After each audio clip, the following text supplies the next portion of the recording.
Welcome back to MythVision Podcast. I'm Derek Lambert. I would consider myself an ex-Jesus freak, someone who was seriously obsessed with Christianity and really expected the Lord to come back any moment in my life as a Christian. Today, I'm joined by a friend, Mark Edward, who has a story, might be something you relate to, of how he went from being a devout Christian to thinking the way he thinks today. With that being said, welcome to MythVision, Mark. How are you? Good. How are you doing? Good. I am looking forward to a documentary that you have helped script. You wrote the whole thing, and I'm putting the touches on it for the documentary, and that is dealing with apocalypse, specifically addressing the ordeal in the book of Revelation, but much more is said there. With that being said, you are very insightful. For those who don't know you on MythVision, I have had conversation with you. I've seen what you write. You've done some reading yourself. But before we get to where you're at today and the thinking you have, I want to know a little bit about your story, your life. Would you have considered yourself a Jesus freak? Yeah. As a teenager, late middle school, early high school is when I really started to get into home Bible study and youth group and all that, like typical story. But I was extremely closed off from culture just because of my religious upbringing through my parents. And it was a big deal when I found DC Talk's Jesus Freak album, and I couldn't get enough of it. And I literally made permanent marker on a white t-shirt, wrote the word Jesus Freak, and wore it to school. Like, that's what kind of kid I was. Yeah, I would consider myself that. There was a book that came out, Jesus Freak. Wasn't it DC Talk or someone? It was a book of martyrs. It was stories meant to entice kids to live Christianity to the fullest. Wow. I remember that. I just don't remember all the stories in it. They actually had two volumes. See, you even know more than I do. As far as being a Christian, what kind of Christian were you? What was your upbringing, denomination? How did you get introduced to it? Were you born into it? Was your family very religious? Well, one of my parents has been a devout Christian, very hardcore fundamentalist since at least before I was born. And my other parent, maybe quasi-religious, more of a cultural thing than anything else, but grew up in church, far right, Pentecostal, charismatic, Assemblies of God, a few more right-wing Wesleyan churches, Vineyard denomination, which is very closely related to Assemblies of God and that kind of crowd. So yeah, it was, as far as I can remember, all the way back to when I was a kid, it was always church every week, falling asleep on the hardwood pews, and then eventually joining youth group and going through kind of a hazing tradition that my middle school youth group did for new kids. And that's really what it was, all the way through high school, college, and a little bit after that as well. It sounds like you were raised believing kind of out the gate, but a lot of people who are in these kind of denominations have a moment of profound experience at some point where they kind of take things a little more serious. Do you have a memory of anything like that? Honestly, for me, that moment was reading the book of Revelation for the first time. I was maybe 13 or 14 years old. I typically did not go out to hang out with friends on the weekends. Wasn't my thing. Kind of, I wouldn't say I wasn't allowed, but I didn't have the right kinds of friends because I was just so notoriously fundamentalist. Even in a public school setting, I was one of those kinds of kids. So Saturday night, nothing to do, sit on the couch in the living room with my Bible, and I flipped to Revelation for the first time, and I'm absolutely baffled by what I'm reading. And my more religious parent came in, asked what was going on, and I told them what I'm reading.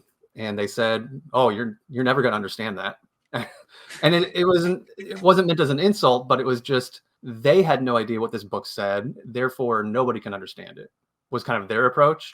Mm-hmm. And that moment gave me the dedication. I have to figure out what this book says, and like, why is it so confusing? What does it mean compared to these other stories that are so much easier to understand, like stories about Jesus and healing people, and these letters of Paul that are comparatively straightforward. And I think from that moment on, it was really just me trying to figure out, what does the Bible say? What is this weird book at the end of the Bible? And what does it mean for life in general? I feel like in your journey with us, two things are going to happen. You're going to hear, ladies and gentlemen, what made him exit the box, but at the same time, maybe nailing down the actual understanding and context helped him exit that box. So let's take this journey with you, Mark. You're a Christian.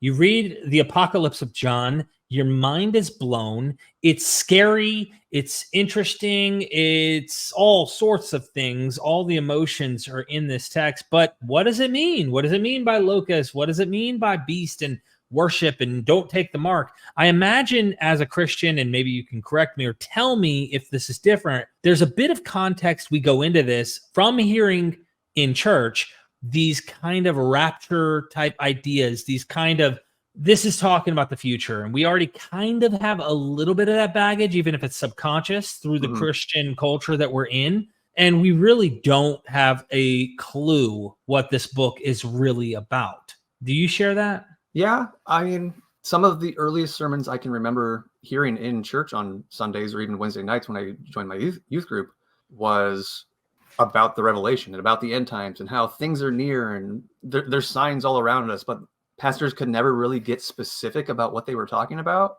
Like they're so certain that the end is close, that the rapture's any day, but they can't really point to actual details in the world around us for why they think that. So there's just this constant, I don't want to say paranoia, but this anticipation that permeated my religious upbringing anyway. Do you think that played a role in when you finally came across this text yourself? Such a profound experience was happening due to that? At least at that point, I don't think I had the connection that this is the book where people are getting these ideas from. I just knew there's parts of the Bible that it talks about the end times, but I didn't really have the exposure to specific texts yet.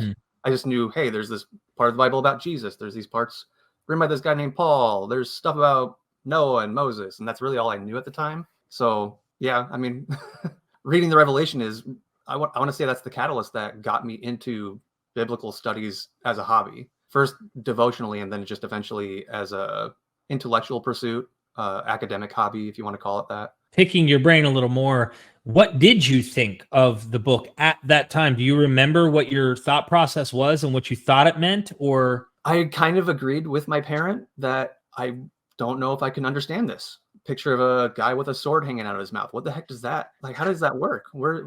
How is he spitting this sword out? Pictures of monsters crawling out of the ocean and fiery locusts. None of it made sense. It seemed like a genuine puzzle that needed to be assembled, and we didn't have any of the pieces. We just had like a list of instructions, or not instructions, just a list of what the pieces should be, and it was up to you to find them, but you have no idea where to look. That's what it felt like. So this kind of mystery and wanting to solve this was an early experience for you. So you're going through your teenage years. You're really into studying the Bible, I suspect. I kind of developed a reputation in my youth group as know-it-all Bible brainiac kind of kid. Apologetics. I read some of those. Josh McDowell, like those kinds of authors. Trying to, because like I that's the only kind of literature I was really allowed to buy for myself. Go to the Christian bookstore in town, and that's where I would go. The devotional prayer books didn't really interest me. The fiction stuff, other than Left Behind, didn't really interest me. So it was just trying to figure out this stuff out and reading books that would help me figure it out, and developed a weird reputation as, hey, that's the kid who knows where, he knows what happened after the flood. He knows where the boat went. Right. Were you into Ravi Zacharias or William Lane Craig or any of these guys? I think I read a little bit of William Lane Craig. I tried reading a book by Ravi Zacharias, and his verbosity was annoying. Okay. He said a lot without saying anything. Even as a kid, I knew that was true about the guy. Got it. Yeah, he was poetic to me. I enjoyed the kind of the poeticness about him while he spoke. And I was big into the apologetics. And of course, Revelation was intriguing, but I kind of went with thinking these authorities we call pastors, they have a better guess than I do. And this has to apply to me. There's somehow this book plays a role with what we're dealing with today, not having the slightest clue that every generation since this thing's been written has struggled with this text and applied it to their own context. So you're going through your teenage years. Take us into your kind of experience as a Christian, and you're an analytical person. We can already see that up front. You're big into data, facts, history, this kind of stuff. You're not so much into the devotional side. You're the smart guy, the smart smarty pants, as we call him, who knows his Bible really, really well. And I was kind of like that. I'm not going to say I was as good as you, but I'd listen to pastors preach. They're not looking at their Bible. They'd make minor mistakes. I knew that text, and I was like, he just mistaked. And I always use this example. When Jesus in the Gospel of John says, tear down the temple, I'll rebuild it in 3 days. The pastor says it took us 40 years, the Jews said. And I'm like, it's 46. I knew that off the top of my head. How did he not know this? Like in my head, I need to become a pastor. That was my mindset. What was your path? I think I kind of imagined myself eventually growing up and writing apologetics books that would help, because this is the purpose of apologetics. I would write books to help other Christians defend their beliefs. Really that's the whole point of apologetics. It's not to convince other people. It's to convince people in the group on how to keep their beliefs when they're having doubts. And that's what I saw myself eventually doing. Wow. And how old were you, would you say, as you were thinking this way? Maybe 15 or 16, possibly 17. So you're still in high school, graduating high school. You're still kind of kept in a bubble, not very exposed to the world, I imagine. Certain channels on TV, radio stations, parts of the bookstore, like wasn't not that I was not allowed to go to those places or seek those things out. It was so heavily discouraged. I didn't want to disappoint this religious parent who I was kind of being molded by. The kind of catch-22 that you can have your freedom of expression, but you'll get that really sad look when you do it in a way that they don't approve of. And I didn't want to disappoint this person, so I stayed inside that bubble almost voluntarily, at least for the next 10 years or so. This is a little bit anachronistic, but it's important. I think we ask the audience may be interested in hearing, as well as me. Do you feel, looking back, in a sense that this was kind of coercive and manipulative? Not saying your parents meant to do this. I'm not putting any of this on them, because they're just taught and then their parents were taught. But do you feel like there was a sense of abuse in some way through this religion, through how it was told to you and how you're supposed to live and stuff? Any harm that you see in your life from that? At least in the period where I was deconstructing beliefs that I eventually decided like these can't be correct, but before I fully deconverted and identify as agnostic, yeah, I would say that there was a lot of manipulation. But like you said, it's not fully conscious on their part. It's learned behavior, and they're just doing what they know and what they think they're supposed to do or what they think works. But the idea that, like, a large part of it was you're not allowed to ask questions if they don't have an answer for you. Where you can ask difficult questions about the Bible or theology or the end times or whatever, but once you get up to this boundary of their knowledge, they get defensive and almost angry that you're asking something legitimate and they don't have an answer for you. And because of that, because you don't want to anger them, you kind of limit yourself on where you go intellectually or even emotionally, because you don't want to disappoint them and you don't want to challenge your own faith, because that's the implication. You're challenging your faith by asking these questions. So because of that, it forces you to stay inside the box voluntarily. And when you get near the edge of that box, when you start to kind of peek outside of it, you feel guilty. I can relate, and I won't get into my examples, but I can relate. As far as your description of becoming agnostic, I think that's jumping the gun, because most of us, and I don't want to give your story, but most of us kind of transition slowly. We go from one to another. So I need to back up a little before we get to where you end up. And that is, you said you were a fundamentalist, Jesus freak. Were you an inerrantist? Were you a young earth creationist? Yeah. I'm speaking for myself. all that stuff. Okay. If one error was there, that'd have blown your mind, right? Yeah. Young earth creationism, literal worldwide flood, the whole thing. Yeah. Same here. Anti-evolution, period. The Ken Hamish type of I'm sad to say that when I was a kid, I kind of looked up to Answers in Genesis. Got it. I feel awful saying that. I hate that resource now. I get it. It's part of your journey, right? Yeah. So that's why we're talking. You become too smart for that kind of view over time. I imagine, as you're telling the story, what happens? Take us on that. If I was a Christian, this is super uncomfortable. He's describing something that caused him to slowly start chipping away the the chinks in his armor started to like expose him, and realizing, oh my gosh, I'm like, this thing's falling apart. It's not what I thought it was. Was there any profound moments that you remember? Tell us that path. There's nothing specific. There's no individual moment that I can think of, but I do remember like the chain of events. I think maybe a few weeks later, after I read Revelation for the first time, I was just kind of casually perusing a bookshelf in my family's basement, and I found one titled Apocalypse Code.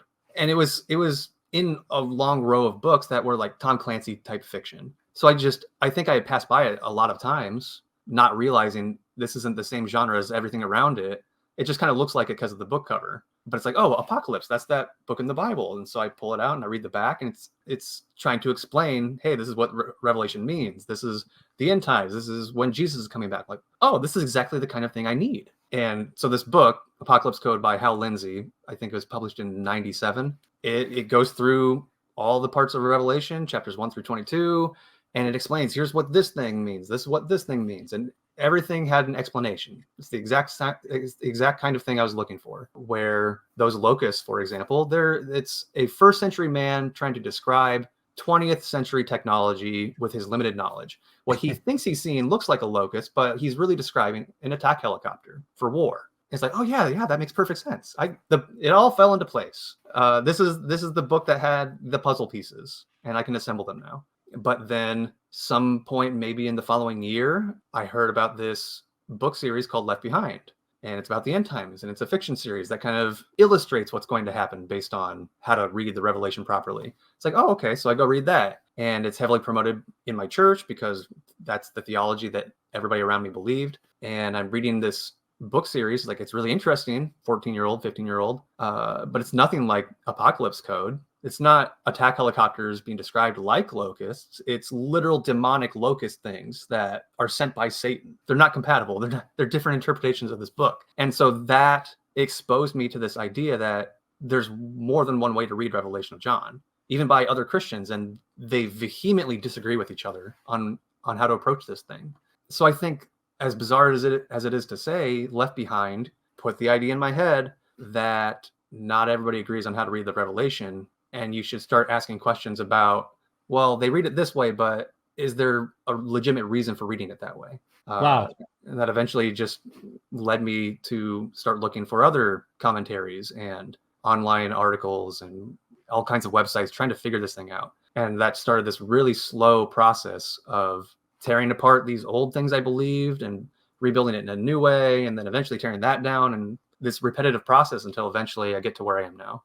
So I would say that it was maybe a 10, 15-year process. So I love that you gave us the tease, but it's safe to say that Christians disagreeing with Christians, meaning their safe material, remember, mom and dad are okay with, whichever one's more religious, are okay with you reading Christian material. And as long as it's within the somewhat scope of our tradition, I'm okay with this. You're not like running off the Roman Catholicism. How dare you, right? So we're cool. We're cool. You're reading a guy that your own church is cool with, but then there's this other guy and he has a different take on certain things. And you start going, oh my gosh, hold on. Which one's right? And then more curiosity, needing to get to the bottom of the answer of who's right, because you're not settled on authority. You're settled on researching it yourself and finding out and picking out what makes the most sense, leads you to get a little more serious, which leads you to other material you're suggesting. And over time, I suspect you're starting to pick up commentaries from people. Did you go with like really old commentaries from more Protestants that have written through history, Calvin and others, and then eventually work to critical scholarship? Or how did your journey work? I think the first few that I bought for myself were still 20th century fundamentalist Protestant Christians. For example, Tim LaHaye's Revelation Unveiled, which is his popular level commentary on Revelation. I think after all this time, I've honestly forgotten a lot of the titles of the ones I got. Like I either checked out from the library or I found in the bookstore and sat down to read in the corner armchair. But yeah, I was going through popular level commentaries and eventually finding pages on the internet that kind of get a little bit more detail into this language we call Greek. I had no idea like they don't teach you that in these kinds of churches, that the Bible is written in another language, unless they're trying to manipulate it in a way that helps their theology. Eventually, I think maybe around 18, 19 years old, I discovered this theology called preterism, which was completely new to me. If it was a big jump from Hal Lindsey to Tim LaHaye, and they're more or less in the same branch of Protestant Christian theology, preterism in the setting I grew up in could almost be considered heresy, even though I would say it's maybe safe to say most Christians around the world believe some form of preterism. And define it for people so they understand is that it's a fulfillment of something that's happened in the past. So yeah. If you ask, do you believe that some of the prophecies are fulfilled in the Bible? Then you're some kind of preterism, but we usually use that as a theological category for a specific type of people. Yeah. So the form of Protestant fundamentalist Christianity I was raised in believes in a theology called futurism, which is essentially that Revelation and other end times prophecies are still going to be fulfilled in our future. They have not been fulfilled yet. And then I discovered this theology called preterism, which is that Revelation and prophecies by Jesus about the end times, or Paul, or the book of Daniel, have mostly or maybe entirely been fulfilled in the ancient past, 2,000 years ago, more or less. And that was just mind-boggling to me. How can you believe that? How can you believe Jesus' second coming happened 2,000 years ago? Okay. There's people out there who do believe that. You're differentiating between two groups of preterists, and then within those groups, there are variations, but let's just stick to the general topic of partial and full preterist. You just described full preterists who think the second coming of Jesus happened. Before I became a full preterist, I was a partial. Kenneth Gentry, Gary DeMar, R.C. Sproul, mostly Reformed guys that I came in contact with. However, Church of Christ people had their own little avenue, and people probably within your kind of tradition, there were probably these heretic versions of people who might have come to this conclusion that were part of, I suspect, accessible through your ideas in Christianity or whatever. So the question I have is, your mind is blown, as was mine. This was the answer that you were looking for. And now you think, all right, are you wrestling between partial and full, or are you mainly a partial? How does that work for you? Well, at first, it was that initial shock of, well, there's this theology that says the second coming happened 2,000 years ago. That's nonsense. How can that possibly be true? But then, like you said, I eventually learned, there's two kinds. There's the partial, there's the full. And it's like, okay, Orthodox Christians, second coming hasn't happened yet, obviously. There's still all these problems in the world. We're still here. So partial, it's got to be partial preterism. So that's what I kind of studied and leaned into for maybe the next 3 or 4 years, because it just started making more and more sense. Compared to where you were, this is like clearly more accurate, right? Yeah, because once you start digging into this, it's like, it's ludicrous to think that a first century man is trying to describe attack helicopters as locusts. That's obviously just a modern author trying to keep his theology comfortable. And he's just grasping at straws to make sense of something that doesn't make sense. But the big thing that made me jump ship from futurist theology into this preterist theology was, well, Revelation of John says the time is near. These prophecies must be fulfilled soon. It says that in the first 3 verses of the book. And then I think it says it in the last 10 verses of the book. So it's really driving that point home. Futurism has to say that soon doesn't mean soon. Near doesn't mean near. You have to either completely change the definition of this basic word, or you have to go through this weird mental gymnastics that it's God's perception of time. Well, then that just makes the word meaningless to us anyway. Preterism doesn't have to do that. It takes that word soon seriously. It takes that word near seriously. So maybe this theology takes the Bible more seriously than futurism. And it was an easy decision to leave behind futurism for preterism. Can I add a few layers to see if you give the green light on that also may have helped your conclusion? Yeah. So obviously we talked about near and soon, and you could find this throughout the whole New Testament. But those passages where Jesus is saying, here are the signs of the end, when armies surround Jerusalem, flee to the mountains. You ask yourself, am I supposed to run to the mountains? I don't live near mountains. Or, like little contextual things that go, this can't be talking to me. He's got to be talking to them. Then you start going, well, how would this matter to them? And like you stop reading the Bible as if it's all talking to me about me in my situation. That hermeneutic is pretty mind-blowing, shifting from how does this mean something to me to them. Is that something that also hits you hard, the synoptic apocalypse? Yeah.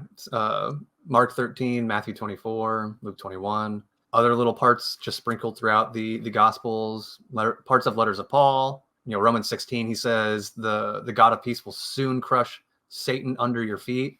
That's a pretty big thing to say if it didn't happen until 2,000 years or more later. Yeah, lots of things throughout the New Testament, even in the Old Testament, started to click into place. Way more than they did when I was a futurist. I like that. I just want to highlight that. I like that because now you have a new tool in your pocket, and you're able to now apply that kind of same method when you're reading an Old Testament passage. This doesn't speak directly to me about me and my situation. You're like, what did this mean to Jeremiah, or what did this mean in there? And you're reading it with more of what does the context to the text, and what did they mean to them? Yeah, that's That's the big thing that I think was never taught in the forms of Christianity I was raised in. That these prophecies, or not even just prophecies, just anything in the Bible, it has to make sense to the contemporary audience of the author. If it doesn't, or if it can't be accessible to them because it's only accessible 2,000 years later, it's probably not what the author meant. So it was like Nostradamus, like the eagle will give rise and the two towers will fall, and people think this is 9/11, and Nostradamus had no clue. His audience had no clue. I'm making an example because I don't really know Nostradamus predictions very well. You might know better than me, but I like that this one in particular was actually invented after 9/11, just to prove your point.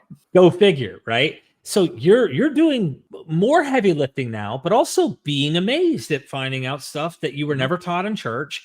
And this puts you at this point, I imagine, sounds a bit narcissistic and ego, but this puts you at a way past your pastors in your church in really attaining what's going on to the context of these authors. Are you having friction in your actual Christian life with these churches and these pastors, or are you having to kind of keep that on the low and keep doing what you're doing? At that point, where a lot of people that I knew growing up had been turning to me for like, hey, what does this part of Genesis mean? What does this part in the Psalms mean? That dried up because I'm not a socially outspoken person, but I have been maintaining some form of biblical studies presence on the internet since I was a teenager. And when I started becoming vocal online about this, and my friends were reading things I write, that's when they stopped coming to me for answers about weird biblical stuff or biblical questions they had. At least that fundamentalist circle I grew up in, that stopped happening. Isn't that interesting, just from a social standpoint, how you're doing taboos or talking about things that don't fit the narrative we're taught? So there's a distance or a gap. I'm not saying they completely disassociate, but they definitely, something shifts. And I don't know what the ultimate reasons are. I've had this similar experience. I think when I first talked about my decisions, I think futurism is nonsense. I don't think it's a defensible position when you're just talking about, well, here's what the text says. And instead I embraced this new theology, new to me, called preterism. It made a lot of people confused, and sometimes a few of them quite angry, where I would get these messages sent to me in my email or the early days of Facebook, saying it's like, how can you believe this garbage? I had a couple of friends who just outright ghosted me over it. What about the pastor? Did you have any friction at your church? Not that early on, but as I grew older, started getting weird looks in Sunday morning sermons, where even friends around me would notice that the pastor he would say something in the church that I belonged to up until about just a little under 10 years ago. The Sunday morning sermons, they always had two services, the early service and then the late morning service, and eventually three, where they kind of spaced those out and put one in the middle, just because the church was growing that much in our city. Okay. And some friends who would volunteer in the Sunday school, and they would play the sermon over the intercom speakers for people in not Sunday school, watching the toddlers, babies, whatever, while parents are in the sermon in the sanctuary. They would have the speakers playing in there so that adults watching little kids can still listen to the pastor. Right. And some friends who would be in there, they would hear the sermon 2 or 3 times every morning on Sundays, and they would say, "Were you in the third service today?" It's like, why? It's like, because he said this thing really, really different at this specific point in the sermon. It's like, oh yeah, I got kind of a weird vibe when I'm sitting in the pew and he's kind of like giving me the evil eye out of the corner of his eye. And friends around me sitting in the pews, they would notice it too. And it was always something related to the end times. That's shockingly similar, not identical, but it's like you're telling my story somewhat in a way, because the church started discovering I was talking to other men who are members of the church about this preterism and how this makes way better sense. And they were becoming persuaded. And I'm not just talking about partial. This is full preterism in a PCA Presbyterian conservative church. And the pastor's sermons, well, first of all, 5 elders rebuked me, and I ended up eventually leaving, and then they excommunicated me like a year later through written documentation. But there were sermons really want to emphasize the resurrection of the body, really want to emphasize certain theological points that like nail home that full preterism can't be it, and that we're still waiting for these things. And I thought, he's got to be jabbing at me. And I just started feeling awkward. Maybe it's me in my own head, assuming he's doing these things. And I'm a little paranoid because I have this thing that I know everyone in there disagrees with, and they know that I'm speaking on it. So yeah, that's more or less what it was for me also, where at first it's like, I'm being conceited. He can't be talking about me. But when other people started commenting on it, then that's when I knew it was really happening. One of the examples that really sticks out in my mind is 2013, 2014, the 4 blood moons. Do you remember that? Yes. There was that. That's the kind of stuff that my church would latch onto. John Hagee type stuff. Yeah. They would be posting his stuff in the church Facebook groups or the email newsletters. And the Bible blog that I had running at the time, I made a post commenting like, here's why I think this is nonsense. Here's why I think we shouldn't. This is why we're connecting dots where there aren't any dots. We're inventing a pattern and putting that pattern onto historical events where the pattern doesn't fit. It's like, oh, there's these upcoming 4 lunar eclipses, total lunar eclipses, which means that the moon's going to appear red. Totally natural phenomenon. It just happens that there's going to be 4 in a row. And every time this has happened in history, it's some major event has happened regarding Israel. It's like the last time one happened was like 600 years ago, and it happened like 40 years after the event that it's supposed to be connected to. How is that relevant? So I point this out, and one of those situations where I got hate mail, if that's what you want to call it, wasn't quite that strong, but it's that vibe.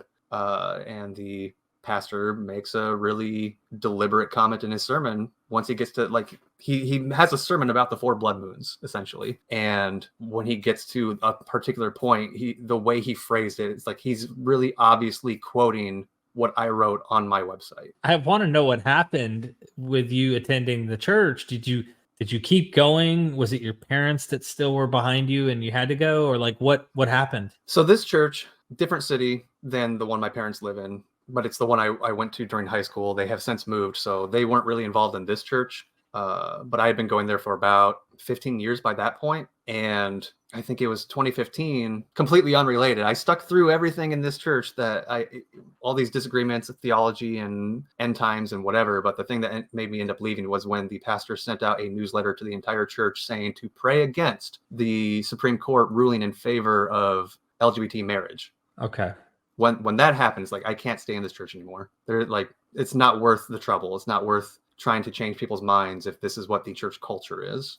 So not related to end times, but I did have a moment where it's like, I can't go back. Wow. Okay. So I was curious because this seemed to be a big deal, this whole, preterism stuff. So obviously it is a big deal. It was a big deal for me. You're a devout Christian. In fact, I can't imagine you not thinking how much more serious of a Christian you were, because you're taking the word of God seriously enough to investigate what his word, which is inspired by him, means and what it meant to them, the people who wrote it, the people who are reading it initially. So you're a diehard believer. You realize that Christians not only disagree with Christians, but by this point, Christians are, in a way, seeing you as the black sheep. You are a wolf, in a sense, in sheep clothing. Mm-hmm. And you're a Christian who thinks they're doing the right thing, but you're criticizing what you think is just baloney. And they're taking it as attacks. And now you're getting attacked. And there's a war, ideological war in Christendom. I want to highlight that for the viewer. Are we getting close to your exit interview with Jesus, or at least going to some form of theism that maybe isn't quite what you were in? Talk to us about that transition as a devout Christian, full preterist. What happened that turned the car onto a different path? I want to say it was about 2012 where I eventually moved from partial preterism into full preterism, became convinced that, yeah, if you take everything literally, and by that I mean seriously, like if you're taking it seriously, if you're not trying to fudge the definitions of words to make these parts of the Bible more comfortable for yourself, then it really seems like it's saying Jesus is going to come back within the lifetime of his followers. Matthew 24, Mark 13, Jesus says, this generation will not pass until all these things take place. And by all these things, he's including when he says, the Son of Man will come on the clouds of heaven and da, da, da. Gather the elect from the four winds and the yeah. So eventually transitioned to full preterism. That made a lot of people upset. It was not enough that I stopped going to church and still had this circle around me. And I was hardcore into that. Like the communities I was associating with online, the ones that promote full preterism online at this time, there is a definite sense of arrogance to them. This idea that they've got it figured out, you don't. They're the elite, you're not. And I'm kind of getting baited into thinking that way. I think, fortunately, just pure circumstantial for myself, I was not in a community that agreed with that. Most of these people I was meeting online that taught full preterism or believed full preterism, they were in a community of Christians that believed that. They were part of these churches that actually taught such things. And this is on Facebook, right? Facebook, MySpace was transitioning. Before message boards died out, chat rooms, that kind of thing. But yeah, they had support groups, if you want to call it that, for their theology, where I was this one person in a vast sea of fundamentalist Christians who are all futurists, and I'm the one preterist as far as I know. Right. The one who's willing to talk about it anyway. So I was developing this sense of arrogance because that's what I was learning from this community I was interacting with online. But because I didn't have this support around me in day-to-day life, it made it easier to start questioning them when things they were saying didn't make sense.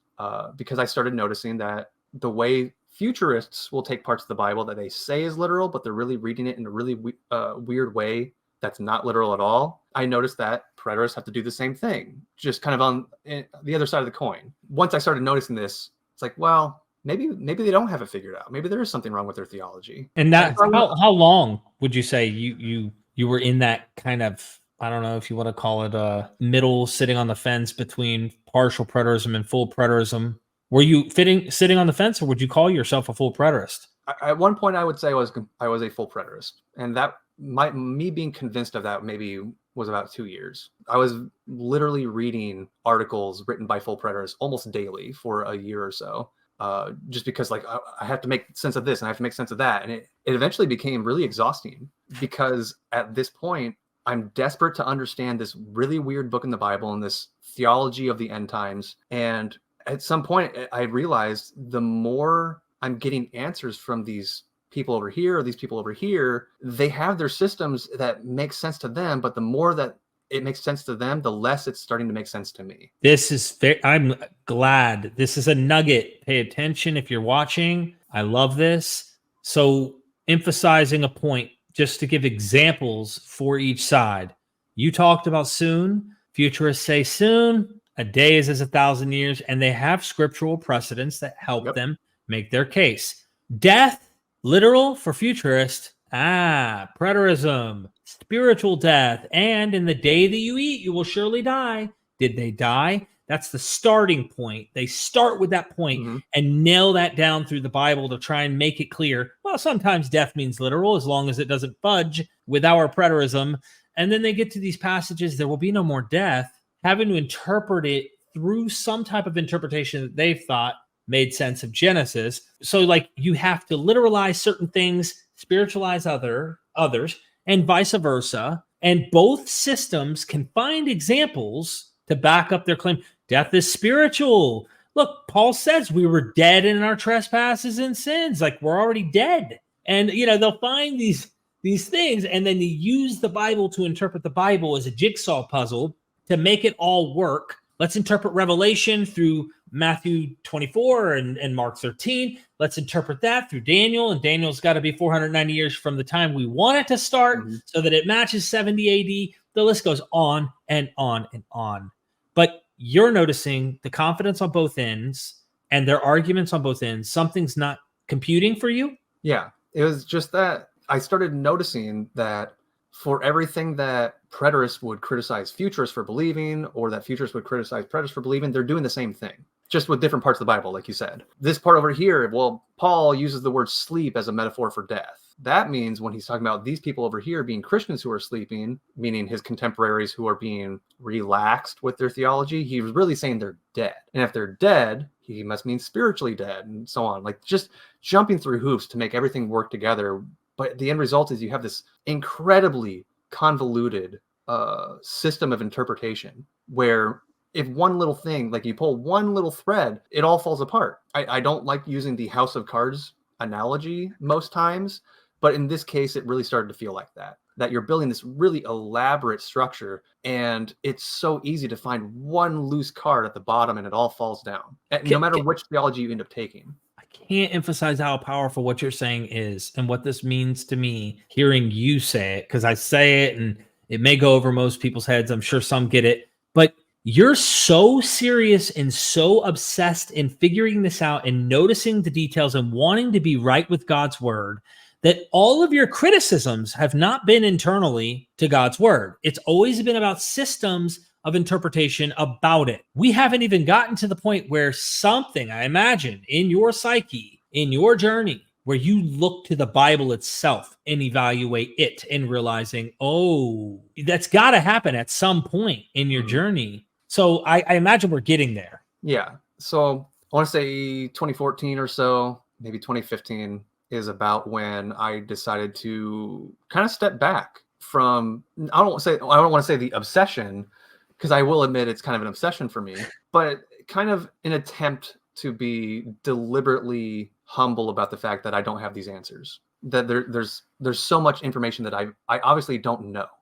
There's something I'm missing, and these systems are not finding whatever that is. Like, they're offering answers and they're not making sense, and this one offers answers and there's something wrong with it. So I just kind of step back. It's like, I don't know if I can really agree with any of these. There's parts of this one that I really, really agree with, preterism, but there's things over here in futurism that some of the things that they're saying are legitimate. Like the idea that there's still problems in the world. There's still, to use Christian vernacular, there's still sin, world powers, wars, death, disease, plague, everything. It's all still here. So preterism, or at least full preterism, doesn't work. And even partial preterism, I was starting to notice holes with that, at least in the forms that I was being taught.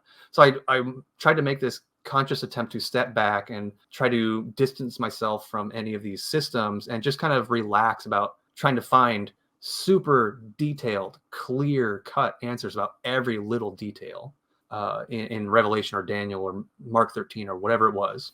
Instead of trying to make a big old system where everything intricately fit together in the perfect way, I just decided, like, well, I'm going to read Revelation and I'll try to see what it means on its own. And then another day I'll go read Mark 13 and see what it means on its own, instead of trying to make them fit together. And I think around this time is when I finally started getting cracks in the idea that the Bible is infallible and inerrant, that I don't have to try and make everything work. I don't have to try and find a reason for why it's 100% true. God told the author what to write 2,000, 3,000 years ahead of time. Just read it for what it is. Read it for what it meant according to the author. And if it doesn't agree with something else in the Bible, then it just doesn't agree. And that doesn't have to be a problem. That was what my approach was at that point. And over the next 2 or 3 years, that eventually compounded where I decided, it was I still remember this day. I was at home doing laundry, just walking from the laundry room up to my bedroom to fold clothes. My wife and the kids are out of town, or not out of town. They're out of the house. They're doing something out in town. And I just have this silent conversation in my own head where I had recently been reading the Apocalypse titled Fourth Ezra. Fourth Ezra is just another ancient Jewish book that talks about the end times. And it makes these predictions about what will happen. And I discovered it only recently at that point. But I also found that there's a whole bunch of literature about it. And I'm trying to read these articles and commentaries that are explaining what this book is and where it came from, what it means. And at some point around early 2018, while I'm doing laundry, I just had this silent conversation in my head, and I realized I am not reading parts of the Bible, any parts of the Bible, the way I read 4th Ezra. Revelation of John, it's written almost within the decade of 4th Ezra. It's the same genre. It uses a lot of the same literary tropes.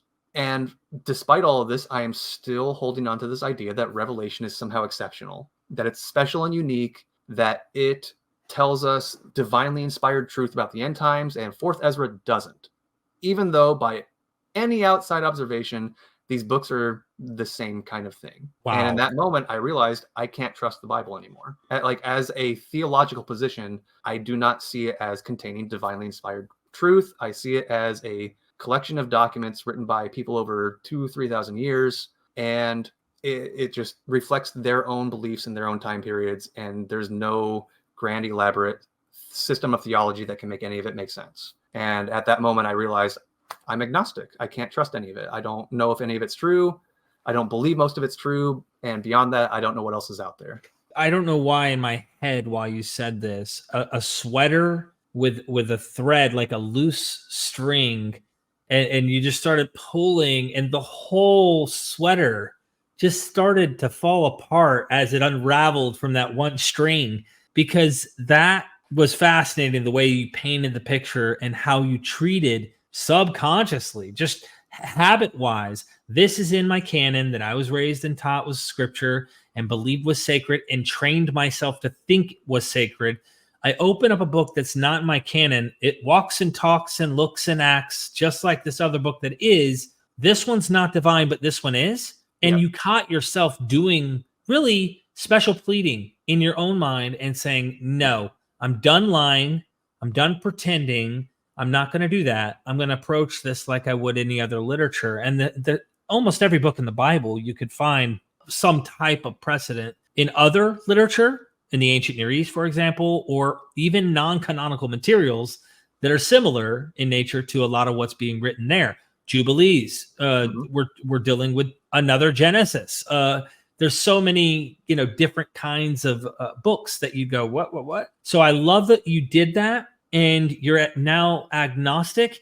I kind of wondered about yours, if you became kind of a theist in some sense, but just not a Bible-believing Christian type of theist. But you're saying you went agnostic. Can you tell us more about that? I want to say it was a near immediate, just my all theology that I had just completely dissipated, almost in a moment. Wow. Where I had been slowly going through deconstruction of other parts of my theology over the previous decade and a half, along with end times, but end times had always been the centerpiece. But conversations with friends or reading articles from, I'm getting more into actual critical academic scholarship, and not just, I've long since left behind apologetics at this point, and realizing like there's this thing in my theology that all the answers I've been given, none of them make sense. So I'm just gonna be agnostic about that. So agnostic just kind of became this way that I approached things where I don't have the answers to. So I'll just kind of step back and let it be. What's the exact way that God accomplishes salvation through the crucifixion of Jesus? You have substitutionary penal atonement. You have Christus Victor. You have ransom theory. You have all these other theological positions you can have. I don't really know which one's correct, so I'll be agnostic about it. So for me, end times prophecy had always been the centerpiece, closely followed by things like the resurrection or the divinity of Jesus, just the amazing depth to the letters of Paul. Like, no mere mortal could write such complex literature. Yeah, it was just the afternoon on like a Tuesday doing laundry, whatever day it was, I don't know. And it all disappeared almost all at once. Did you tell her? Did you get to speak to someone about it? I think when I finished the laundry, I pulled out my phone, I called her up and said, hey, I think I'm agnostic now. I've always had this value of being kind of bluntly honest with my wife about most things, most anything. And this had always been we met through church. So it only seemed fair to talk to her about that. And I don't want to say she was unsurprised, but she would probably say it was a natural conclusion to what had been going on with me for the previous 15 years. Only 15 years. So you went down this path and you went to an agnostic position, but you don't stop there, as we all don't, that are crazy people like us. We went from Jesus freaks to some other kind of freak. We're now looking into it with critical scholarship, and that desire to wanting to know, but actually know, never stops. It just takes it to a different level. Do you feel that you've acquired a whole different level of know about this material now through the critical scholarship? So if I were to ask you, put the Tim LaHaye's or whatever form, partial preterism, full preterism, whatever, these kind of versions of commentaries and books and sermons and such next to critical scholarship. I already know what your answer is, but I'd love to get you to elaborate here. Which one was closer to reality and the facts on the ground in your view? And then feel free to take it wherever you want. Definitely the critical scholarship. After I had the call with my wife and we talked and she wasn't judging or anything, which was really relieving. I had this really definitive clarity of having been freed from having to hold convictions to things that I didn't have the answers to, and that I was allowed to now look outside the box, finally, that I could do it without worrying about challenging my faith or upsetting people. It's just, I just want to know the answers. That's all it is. It's just I'll call it intellectual academic, but it's fun instead of being the basis for my life's decisions and my personal morality and things like that. It's just fun. That's all it is. So yeah, critical scholarship, no comparison. I think it's still interesting to look at fundamentalists and other theological positions on these topics, these questions, but more from that critical side. That's where I'm approaching it from, to see, looking for patterns, but not the way that they do. They're looking for patterns in history and making connecting these dots in their theology to make these elaborate systems, where I'm now able to look on that and try to find the patterns in how humans adapt their minds to information that makes them uncomfortable or information that makes them feel certain. So you're dealing with, just feel free to jump in and correct anything I'm saying. You're interested in why humans are doing this. Why are we doing these things? How we deal with these problems in various ways by cognitive dissonance and other things, similar to Matt Harkey, our buddy, who's big on that. Yeah, he and I actually met online having these discussions in 2007. Oh, so he and you were Christian at the time, clearly, if you're that far back. His deconstruction ran right parallel with mine. For me, it was mostly end times. For him, it was mostly the resurrection. Interesting.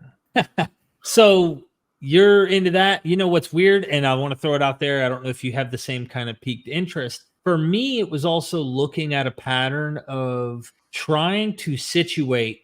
We talked about how you read different material outside the canon and saw that you weren't treating the Bible the same.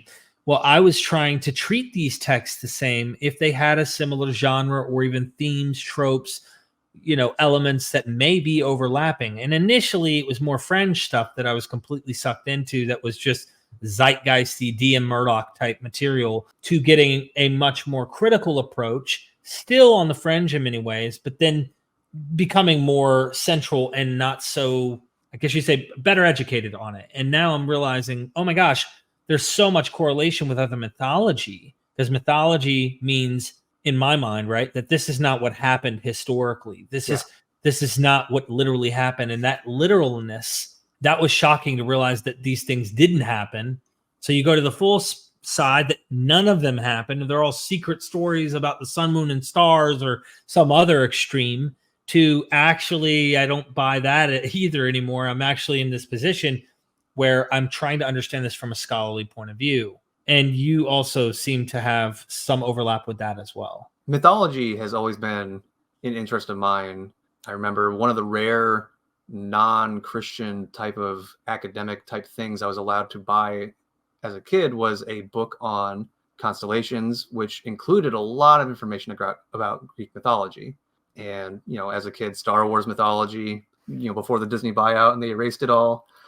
Legend of Zelda, that was the kind of thing that I was into, was trying to make the game's stories work together as a single linear story, and the mythology of like, where does this thing come from in that world, that lore. So that's always been an interest of mine, is mythos as a topic, as a concept. And eventually that's what Christianity has kind of become for me, is a mythology. And I don't think that's an inaccurate word to use. There's a lot of historical grounding to things in the Bible, but it's mythology. It's them building a worldview out of things that are not historically accurate or historically true. Some of it is just outright fiction. And I don't think that should be offensive to say. Like, the book of Jonah is not historical. Book of Job is not historical. These are fictional stories that they're telling, but they're not telling them to lie to each other. They're telling them to make sense of their world.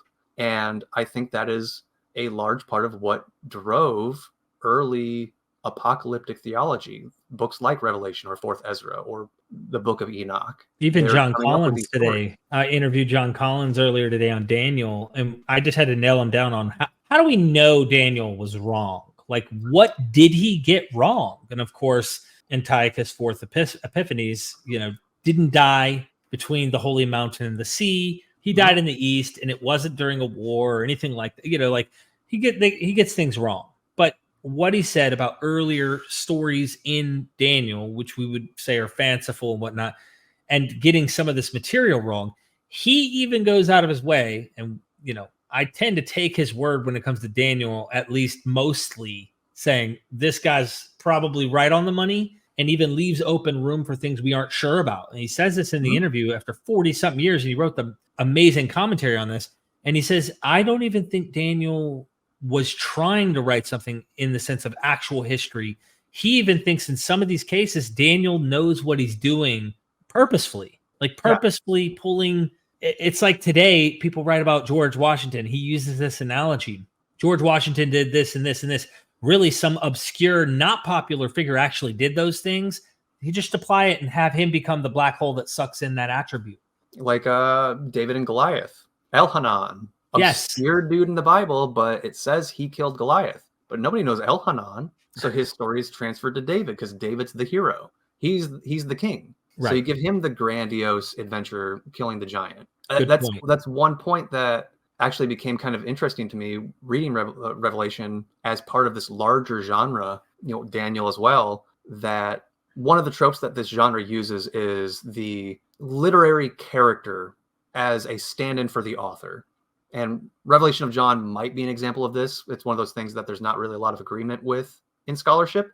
But for example, taking the book of Daniel, Daniel as a person probably did not exist. And Daniel in the book of Daniel is a literary character.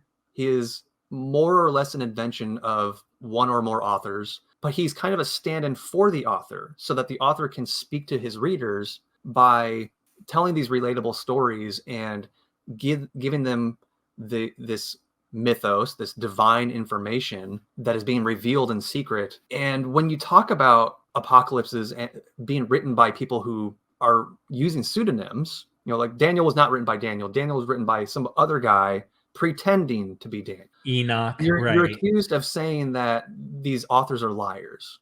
I don't think that's really what was going on in this genre. If it's one author pretending to be Daniel or somebody else, okay, maybe they're trying to trick you. But when it's nearly every single book in the genre doing that, it's a trope. And the authors know it, and their readers probably knew it too. That they knew this guy Daniel wasn't the real author. He's a character. They knew the revelation of Abraham wasn't literally written by Abraham. He's a character in the story of the book. So Enoch. Enoch. It's not authors trying to lie or deceive their readers in most cases. It's part of their storytelling. It's part of their mythology that they're building. It's a deliberate, conscious thing where it helps connect with the readers and helps them make sense of things better. There's so much like we could get into and go into.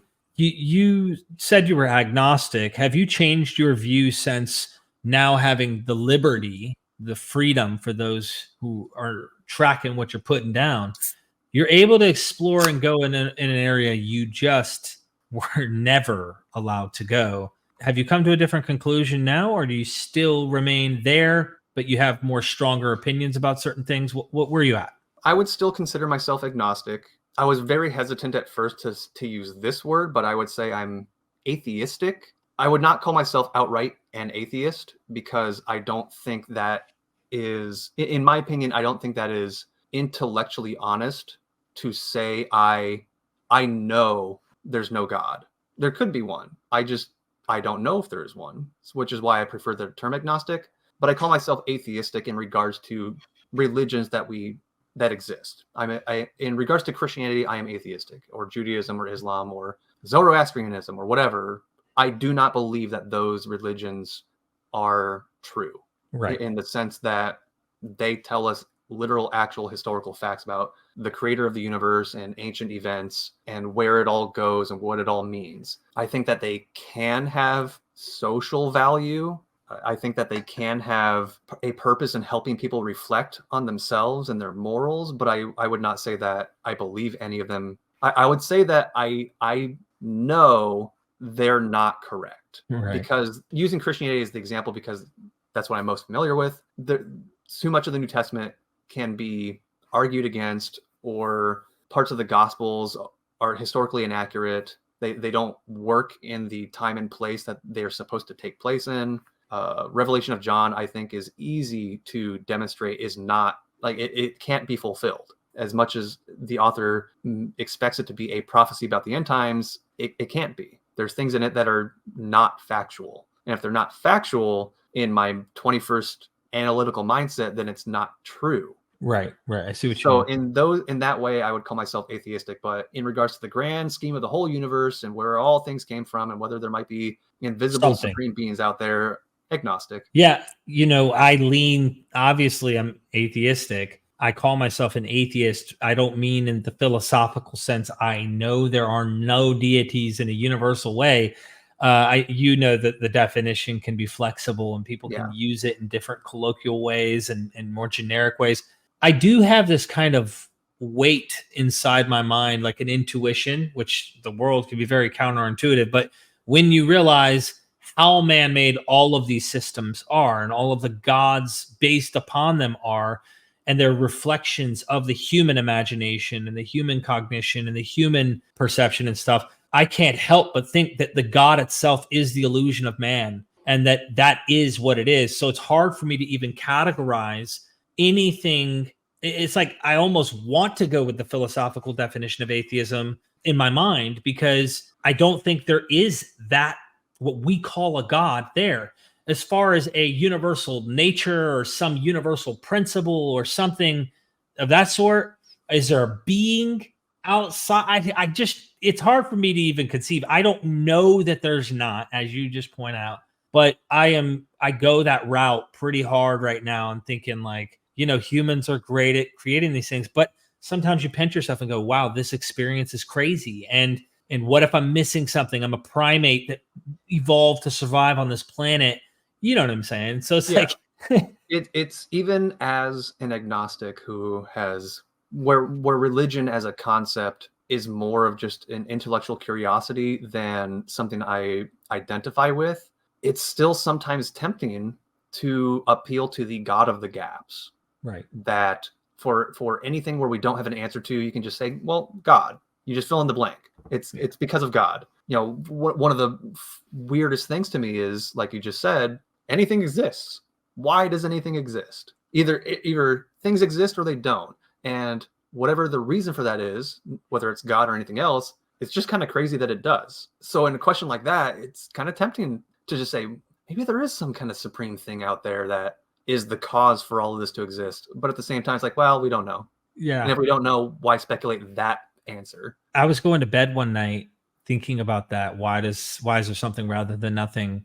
And I think, like, for 2 or 3 hours, I couldn't go to sleep. This was a few years back, and I'm not a big philosophy guru, but I have friends who are. And I felt like I had come to the answer. It's so crazy. You could be like, what? Now, obviously, I'm not saying I have the answer, like I know what the answer to that question is. I'm saying I think my answer ended up being, this question is wrong.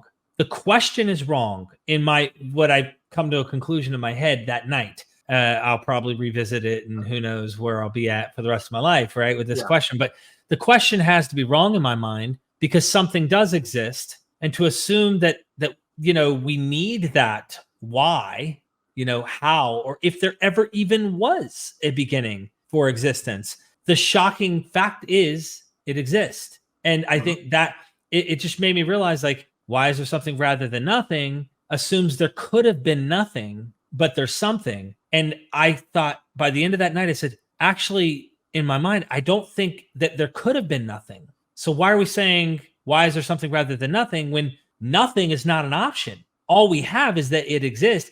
And to me, to hypothetically assume that it couldn't have existed may be absolutely false. And why am I even speculating that it couldn't have? Because it does. You see how my nutty mind was working there. Yeah. So I thought the question was wrong. Once I thought about it for 3 or 4 hours going to bed, trying to wrap my head around it, and just went, I don't even see how nothing could exist. It's all like a hypothetical. Like, why isn't cheese, oranges? And it's like, well, oranges aren't cheese. And, why are we trying to say, well, what if oranges were cheese or something? Like, you know what I mean? Like, it just didn't make sense to me. We have a sample set of one. If this Right. is all we know, we don't have anything else to compare it against. Exactly. So why are we hypothesizing what if it wasn't one? And that's my head, at least. But then again, who knows? Someone smarter down the road might solve something to that effect. I don't think they'll ever have the answer to this question. I really don't think. I don't know how it's possible to know that. Is there anything in your whole journey? It sounds like apocalypticism, revelation, eschatology, of course, the study of last things was one of the main pivotal points in getting you to finally be critical of your Bible, and then, of course, be critical to the whole thing. Any advice for someone who might be going through a similar journey? What are your thoughts? Depending on what stage they're at, like if they're in that early fundamentalist mindset where they're watching your video as an like a counter apologetics thing. They're watching this to find the arguments, to argue against, to convince themselves to stay where they are. For somebody in that stage, I would say just kind of be reflective of what you're doing right now. Like, why are you doing this? Are you looking for these answers because you want the answers, or are you looking for these answers because you have questions and you don't want to have those questions? Like, is it the pursuit of the answer, or is it the pursuit of defending where you're at right now, that you want to keep the status quo or you want to grow? And in that kind of situation, I would say try to grow, try to break out of that box, because whatever your authority that you want to respect, you can be respectful while also disagreeing with it. You can respect those pastors and the answers that they have while disagreeing with what they're trying to say. That you are allowed to ask questions and you're allowed to challenge yourself and wind up in, believing things or pursuing ideas that you might be discouraged from. If it's somebody later in life, maybe they're in the process of deconstruction, I would say just keep doing it and see where you end up. Don't be afraid of what the end result might be.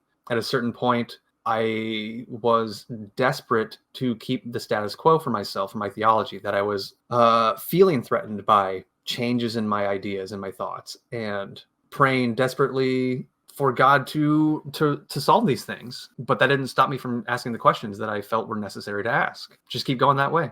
Just see where you end up. It doesn't have to be where I am. It doesn't have to be where Derek is. It can be, you can end up in your own spot that's unique to you. But as long as you're pursuing the answers for the sake of the answers and not just to protect your theology, I think it's worthwhile. I love that. Go wherever you need to go. Just be honest with yourself. Be free with yourself.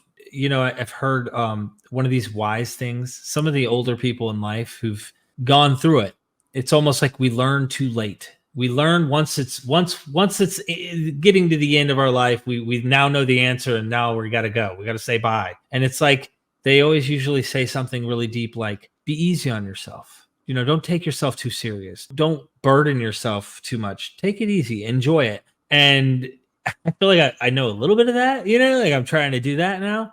But I feel like that's the word of encouragement you're kind of getting at, and saying, look, we don't care what you are, theist, pantheist, atheist, agnostic, deist. It doesn't matter what ist or non-ist you want to be. As long as you're being honest with yourself and you're treating yourself right and realizing you're being honest along the way, because I think that's what we want, right? Anyone who's listened this long, who's a Bible nerd or a freak like we are, we just want the truth. And sometimes that can be scary when you're taught these ideas. Mm-hmm. But we're here to say it isn't bad. If anything, it's better in our opinion on the other side. But don't be afraid to follow that path. You're not going to die because of it. There's no like, you know what I'm saying? Those fears that they try to warn you of. I do sometimes joke with friends who have only recently discovered I'm not a Christian anymore. They ask, what happened? And I tell them, I thought myself to death. Well, is there any way people can follow you, find you, read you? You know, obviously we have the documentary coming out, and that's all you, man. I mean, obviously I'll be doing visuals and making the editing happen and just my voice reading your script. But is there any way in which you put yourself out there? I do have a website that it's probably my longest running version of my online presence for biblical studies. It's titled abibledarkly.com. A couple times a year, maybe 3, 4, 5, 6, 7, 8, 9, 10 times a year, depending on my mood. I will dig into some weird, obscure, bizarre part of the Bible or just whatever ends up grabbing my interest and try to figure out what it means. Because even after all this time, there's still stuff in the Bible that weirds me out. Absolutely. Did you see my latest documentary on Adam and Eve? I haven't watched it yet. Oh man, I think you're going to be a little bit like, yeah, this is what gets me. And it's again mythology stuff, but it's all about this obscure tablet in Ugarit that kind of got overlooked according to these two scholars in KTU 1100 and KTU 1107 about the god El on the high mountain. This serpent comes, bites the man, and envelops the earth or the garden, really the whole world at the time, in a fog. And the gods do not have a remedy. So they have to summon the underworld deity Horanu. Most people have never even heard of this god Horanu. Come to find out, there are 2 cities with the name Horon, Horon. And the etymology, a lot of times geography leaves remnants of a deity or things. Jerusalem is Salem, right? This Aru, they found a tablet, Aru, Salem. Man, it's this rabbit hole that I know you'll love, and I know everyone else will. So yeah, I haven't heard of that tablet, so I'm going to have to check that out. Definitely. Well, Mark Edwards, everybody, I hope that you leave a nice comment. Tell him what you liked about his story and what you personally got out of it. I'm curious to hear, because there's something about connecting to that experience with others on this journey. We're all just trying to seek truth. You could say we had sinful motivations and we had I hear that all the time. Yeah, but you can tell the obsession over knowledge and understanding that really reigns supreme.